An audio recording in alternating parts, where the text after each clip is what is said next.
In that is some consumer finance metrics. It's not all bad. No, it's not all bad. By the way, that great report by Diana, I will tell you that when you hear 600 days foreclosure, you should be thinking squatters, and those are people who are not paying their mortgage, so they're shopping.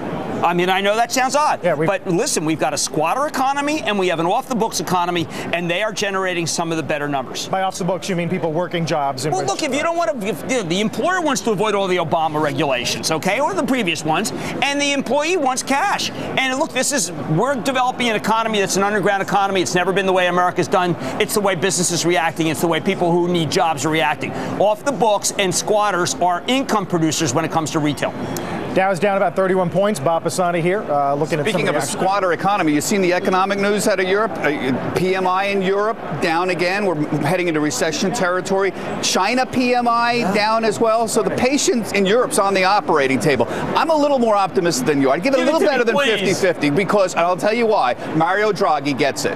There's the man who's going to save everything right now. Well, did you see the comments over? You mentioned this. And you've been saying the Germans even are going to now it's at the door, and they're going to step in. Now, here's the deal. Draghi gave us the outline of the deal. He said yesterday, we need a new fiscal compact, and then other elements may follow. That's German speak and Italian speak and Euro speak for, here's the deal. You guys get your fiscal house in order, and then the monetary part of this, which is what Mario Draghi, am in control of, is going to follow. So there's their deal.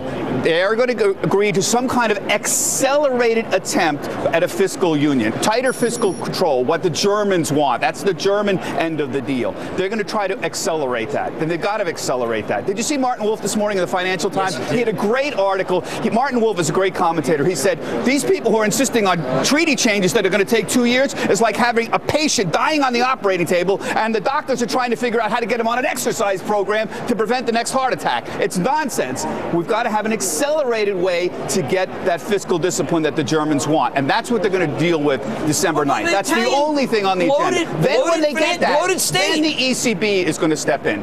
So the ECB is going to cut interest rates next week. Everybody knows that. That's already on the table. And how about more than that? And make it so that there's a broader range of collateral that these banks can put up? Yes. And they may even start. So the other question is, can they do more bond purchasing programs? Already they're at the limits of what they